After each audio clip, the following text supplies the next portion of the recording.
Well, hello there, Kai Curious. I'm Brian Hazard, your ever-eager explorer of all games narrative, and this is Instadeath Survivors Support Group. I recently wrapped up an interview series with the amazing team that is Ben Deaver and Vincent Lazzari, the fearless stewards of Magnamund. If you haven't seen those yet, go ahead and check out all 3 episodes. You won't regret it. And if you have already seen those, you probably thought I was done with Lone Wolf. But you see, there's just so much to explore in the world of Magnamund, and so explore we shall. And what better way to explore than to play? I recently had the joy of sitting down with gamebook master author Victoria Hancox for a playthrough of Lone Wolf: Flight from the Dark. Vicky had never played Lone Wolf before, so sit back, relax, and enjoy discovering Lone Wolf for the first time all over again with Vicky as she becomes Lone Wolf. Now, on to the first episode of our recorded play session.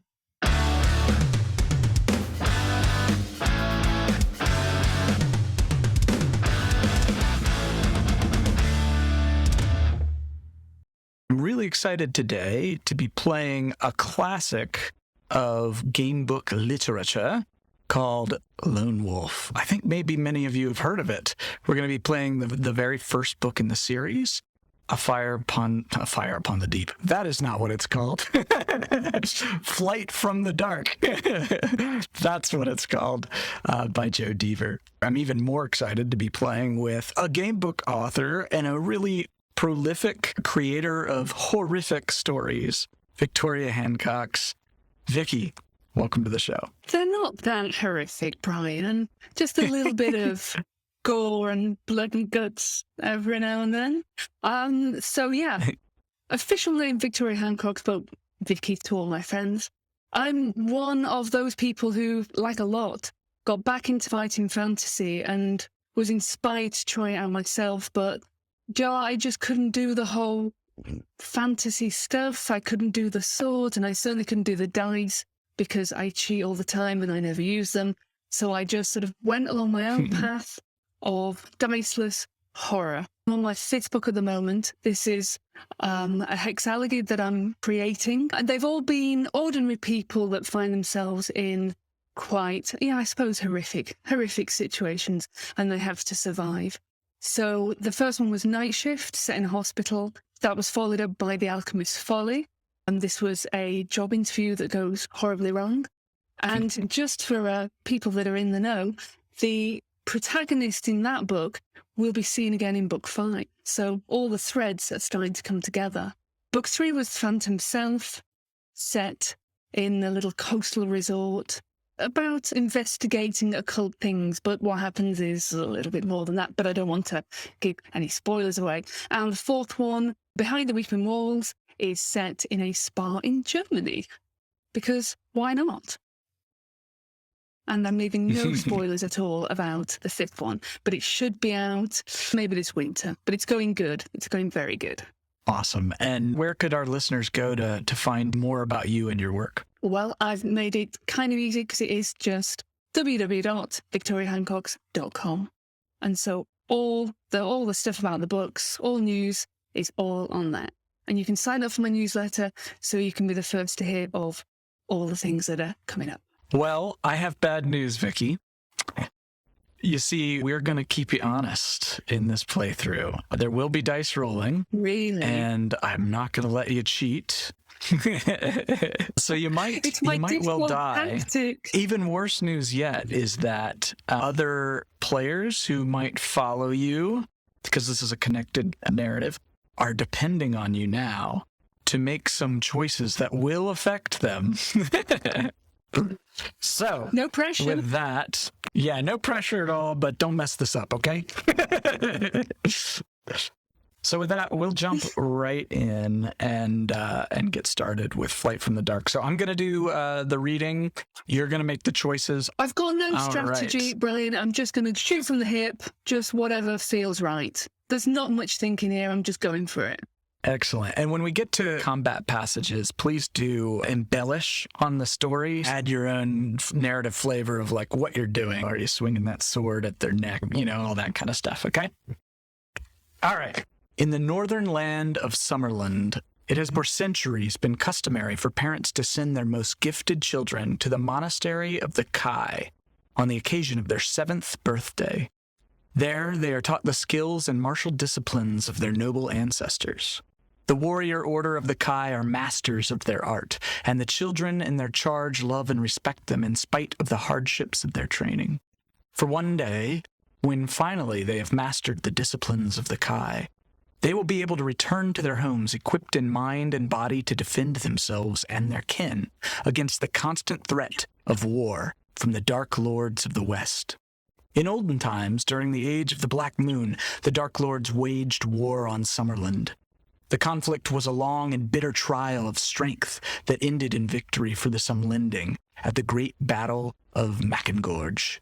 King Olnar I, himself gifted with Kai powers, aided by the allies of Durinor, broke the Dark Lord armies at the pass of Moitura and forced them back into the bottomless abyss of Mackengorge.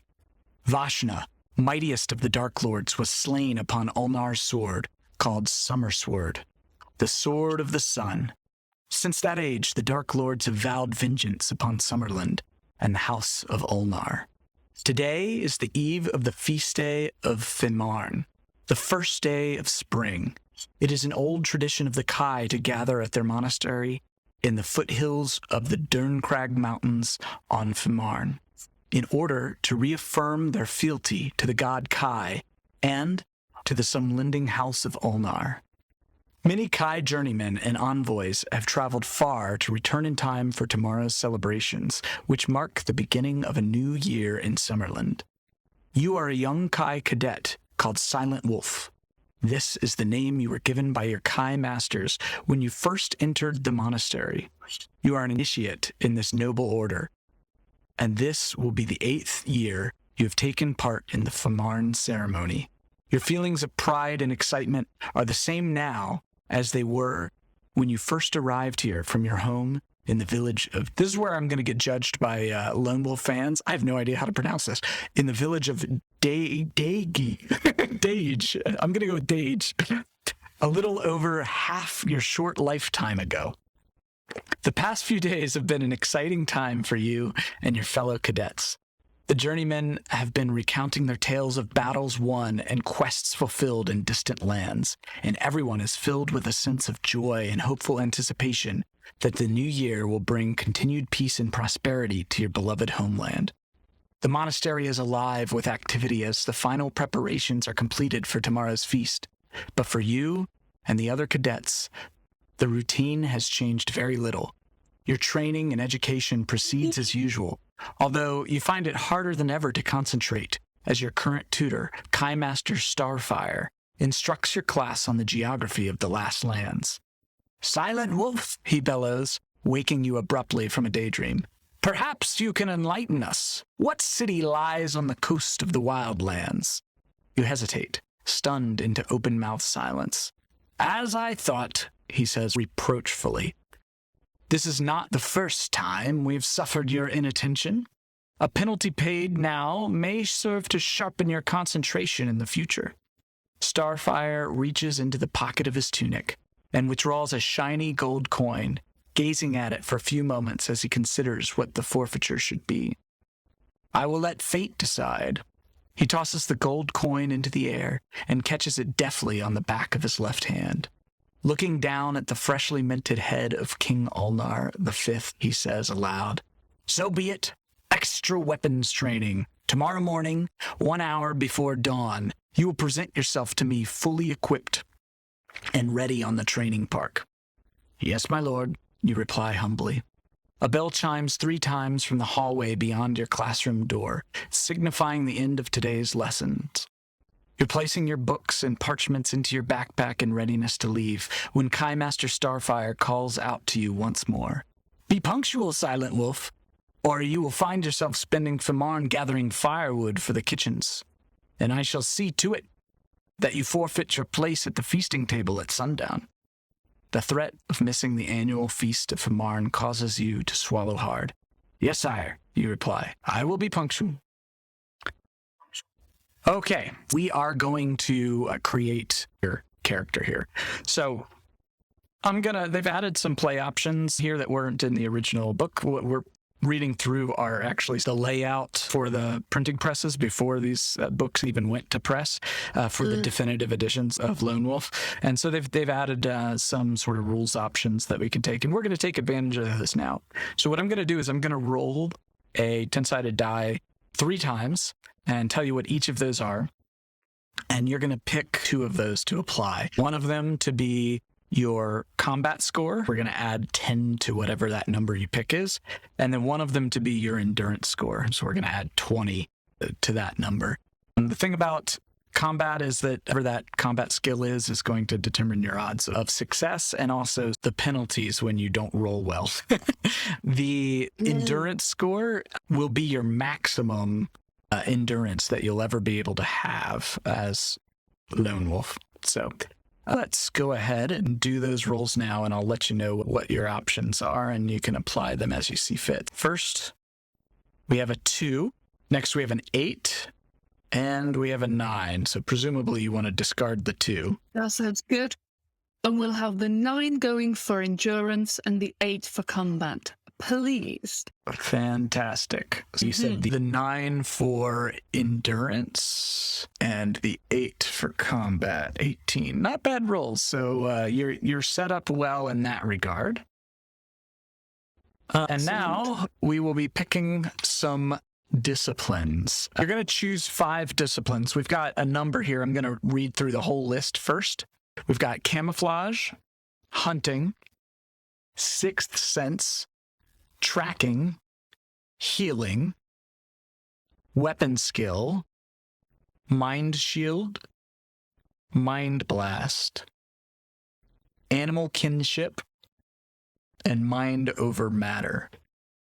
Is mind over matter like telekinesis? It says mastery of this discipline enables a Kai to move small objects by focusing their concentration. Right. We're going to go for mind over matter, animal kinship.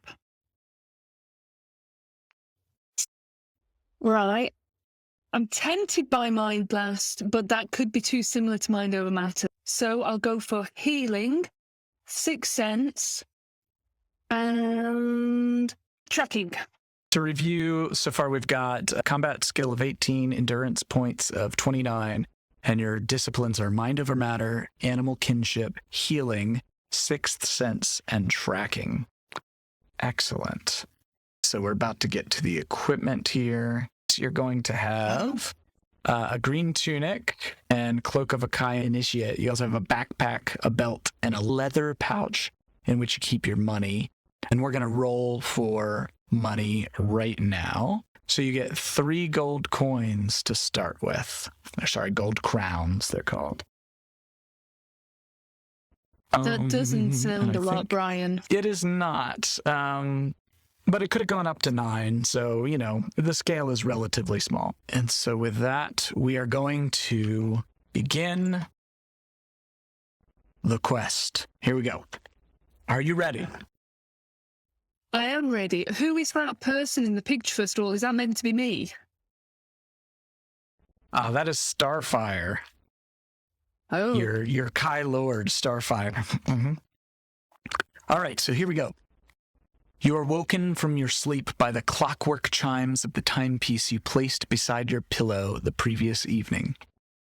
In the dim candlelight of the initiate's dormitory, you rise from your bunk and dress quickly in your green Kai tunic and cloak, pausing briefly to adjust your belt and backpack before leaving your sleeping comrades.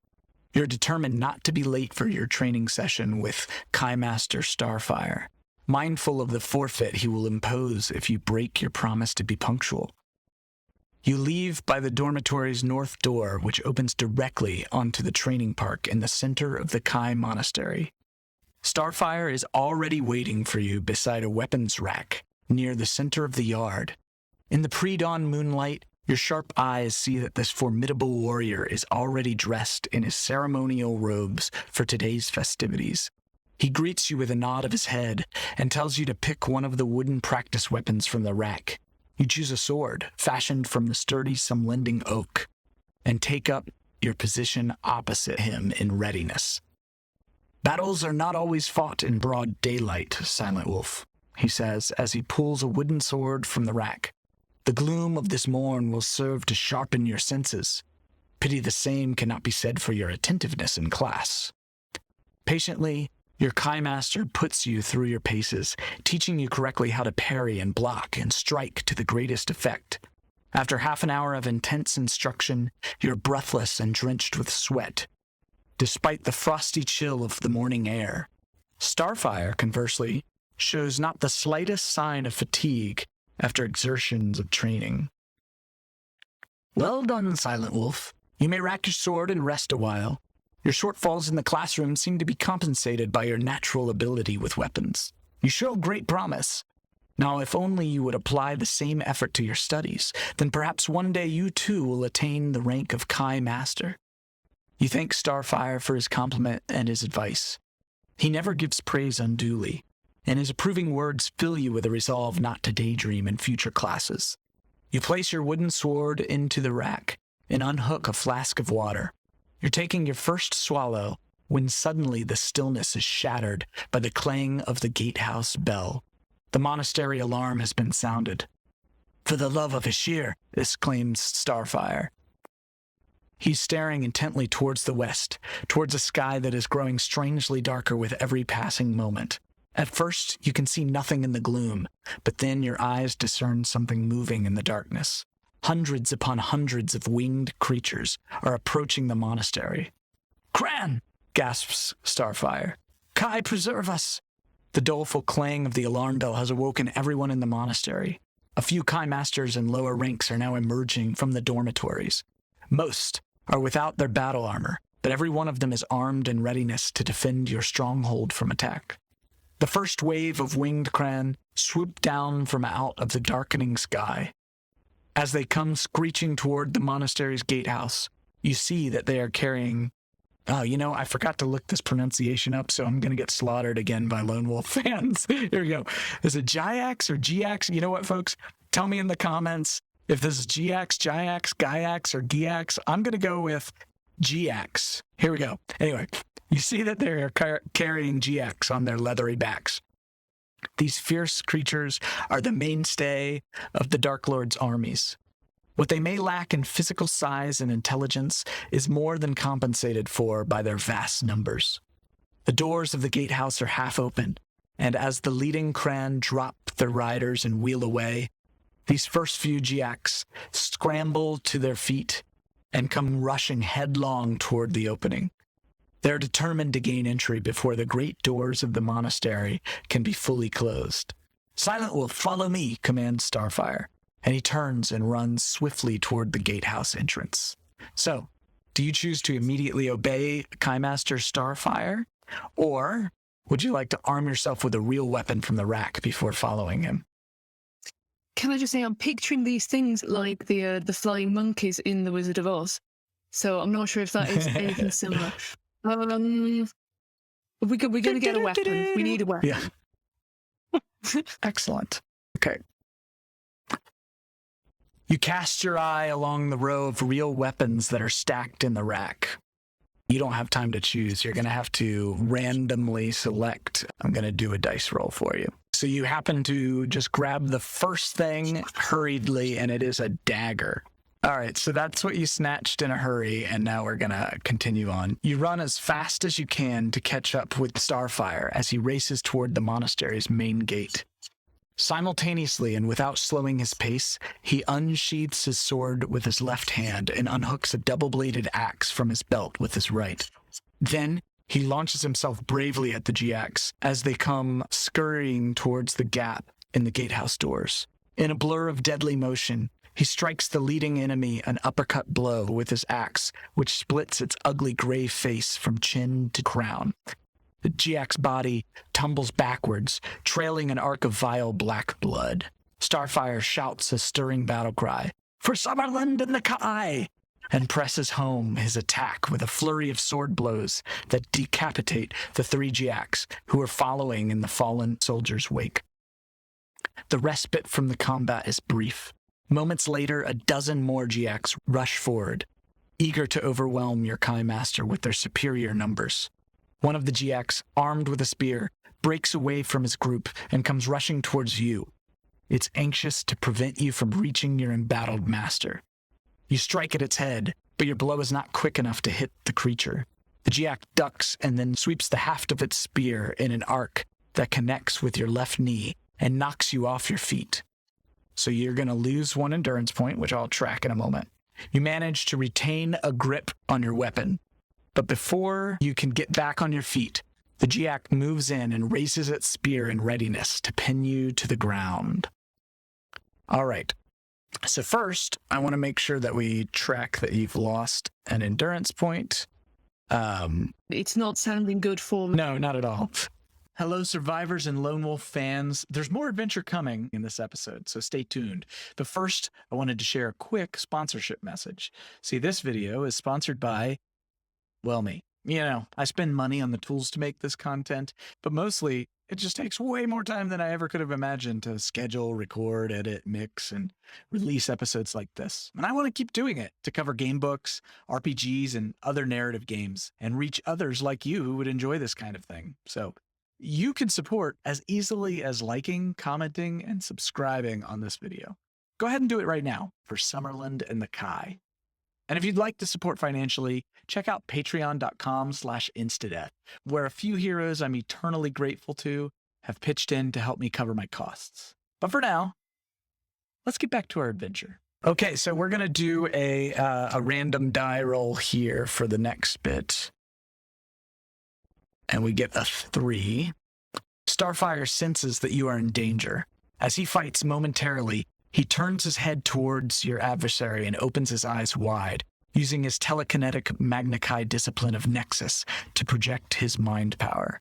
A force wave suddenly hits the Jiak like a hammer blow. The creature staggers back, stunned by its concussive force.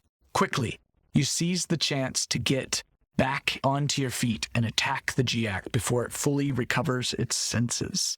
Okay, so we are going to do a combat here. We're fighting a Jiak assault trooper with a combat skill of 10 and an endurance of 8. So what we're going to do is we're going to add any extra points gained through Kai disciplines, equipment, or special items to our combat skill. And then we're going to subtract the combat skill of our enemy from that total. And we're going to record that in the combat ratio here. So I'll track the enemies and your endurance points as well. So then we're going to roll and determine based on the combat ratio and our roll how much they lose in endurance and how much you lose in endurance. But what we're going to do also is every time I roll the dice, you're going to add some narrative flair as to what you think is going on in the fight. Okay? I'm going to try. And I've only got a dagger. Right. Only got a dagger. Yeah. Good luck. All right. So their endurance here is 8. Boom. And your endurance right now is 28. And the combat ratio, I don't believe, so you have a weapon, but we don't have the weapon skill, so we don't add anything. So it's just 18 minus their combat skill of 10, which means we have a combat ratio of 8, which is pretty good. I think this will likely go quite well for you. All right. So what's your, how are you striking the enemy on this first go? What I'm going to do first of all, I'm going to duck down and in a sweeping movement with the dagger, I'm going to take out one of its Achilles tendons in its heel. All right, and let's see how that has gone for you. So it looks like it's been pretty effective because they're going to lose 11 endurance and you're only going to lose 2, which means, of course, that they are defeated, but somehow they get a strike off on you. What happens there? How do they manage to do a little bit of damage to you as you take them out? Well, once I'd effectively sliced through the Achilles, he then dropped, but of course dropped onto me. And so that caused a little bit of crush trauma. knocked the wind out of me a bit. Mm-hmm. Bit of bruising. I'm going to be okay, though. You slay the GX, but your weapon has become ensnared in its chainmail vest, and you cannot pull it free. You're desperately trying to retrieve it when another squad of GX begin assaulting the gap in the monastery doors. Starfire fells the leading pair with one scything blow of his axe, but another pair are able to slip past him before he can strike them down. One of these GX is armed with a chain flail. It runs at you and whirls the weapon around its head before whipping it viciously toward your face. You duck the attack, but your weapon will not budge and you are forced to abandon it. Starfire senses the danger you are in. He unsheathes his sword with his left hand and tosses it to you, haft first. You catch the weapon by the handle and hold it before you. Just in time, the two GX screech in anger and frustration, and then they hurl themselves upon you in a frenzied attack. All right, so we're going to fight these two enemies at the same time, and you now have Starfire's sword, but no dagger. Yeah, I'm happy with that if I've got two to deal with. Mm-hmm. Yeah. All right, and so I'm going to switch over to the action here, and they have an endurance of 14, and you still, of course, have this endurance of 26. And their combat skill is 14, so it's going to be a little tougher this time because the combat ratio is 4.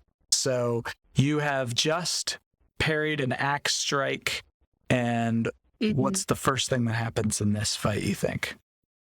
Right. Because I've got a sword now, what I'm going to do is I'm simply going to push it right through the torso of the first one, but start running with this so that the momentum can push him into the second one, so the sword goes through both of them. That's the plan. And I'm going to shout a lot when I do it. Okay. You know, sort of like, and go through. Nice.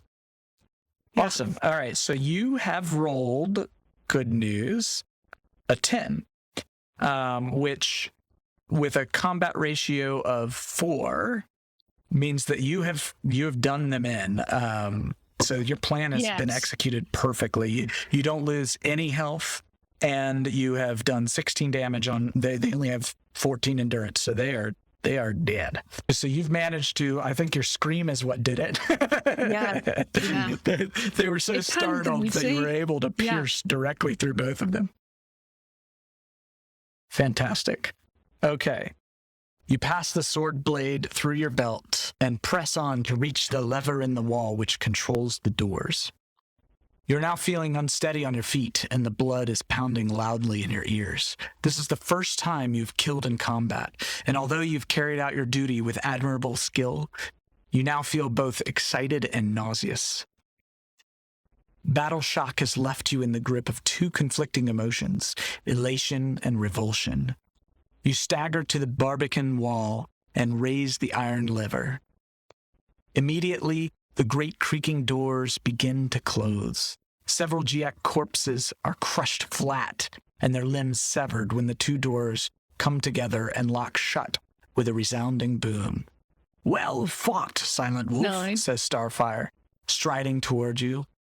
But you can barely hear his words for all the pounding in your head.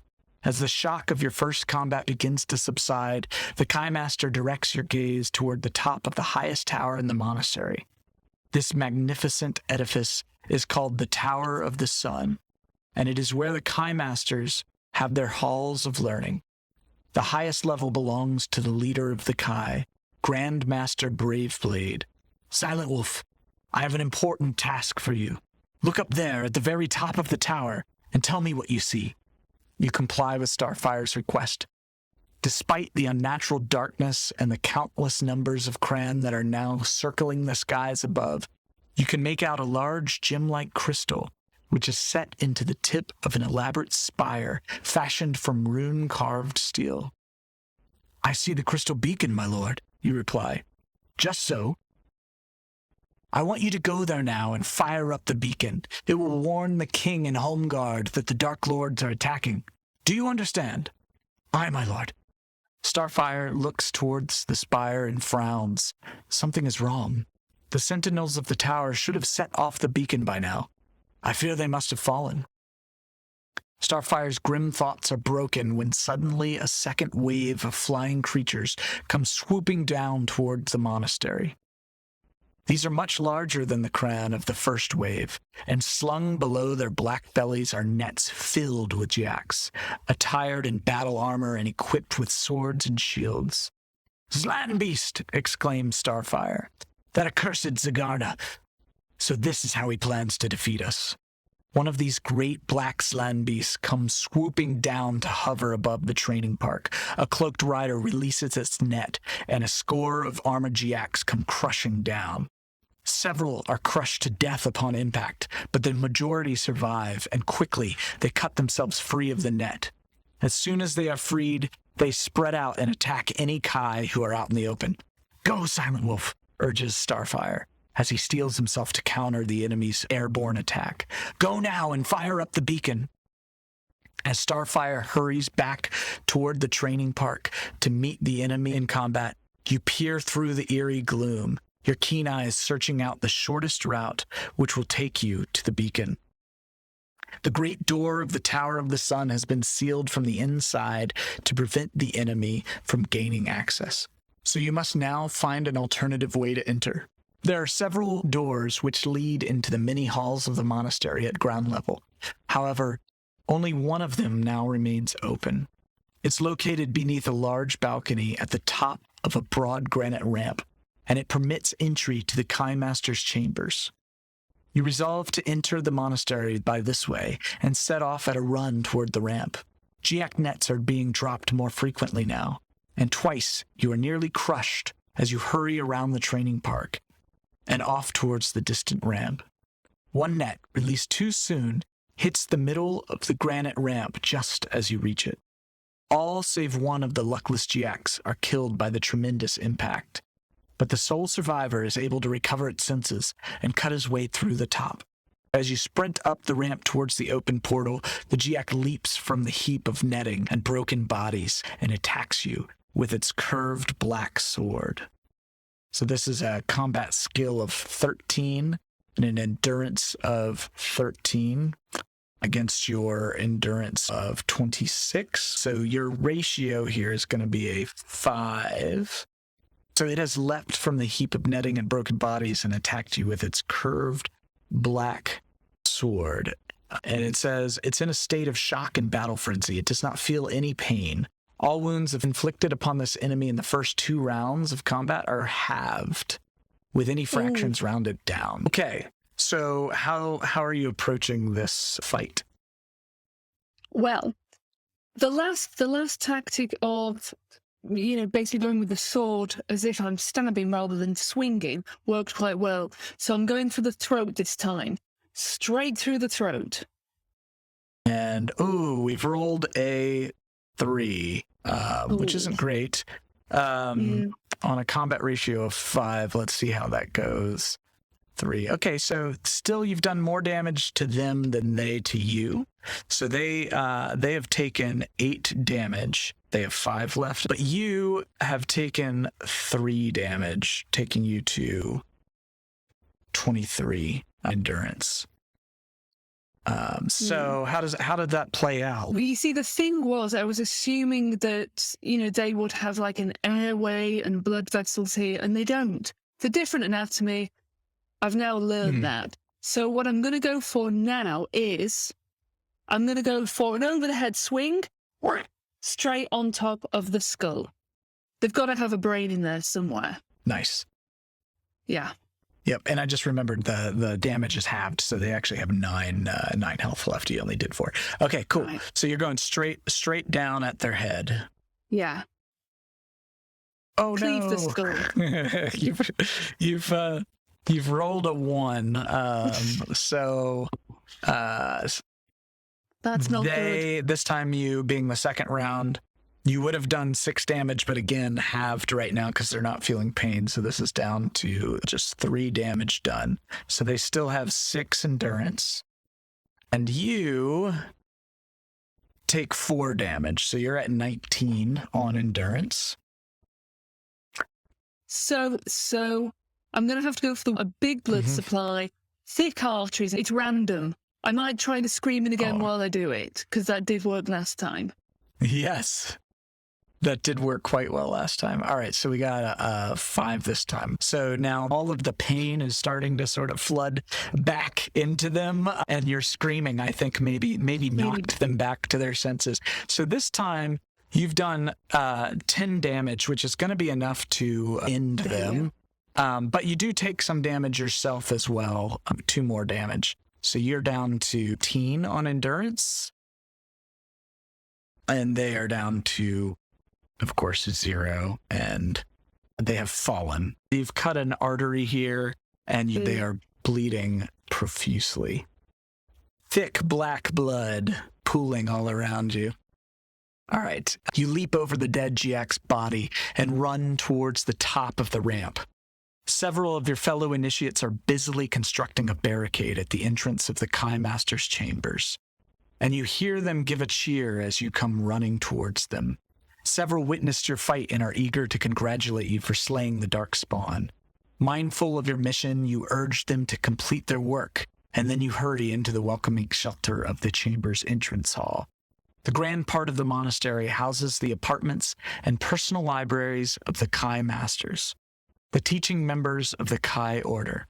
The entrance hall is usually devoid of any grand embellishments, but today is Famarn, and it is bedecked with all the battle banners and insignia of the Kai.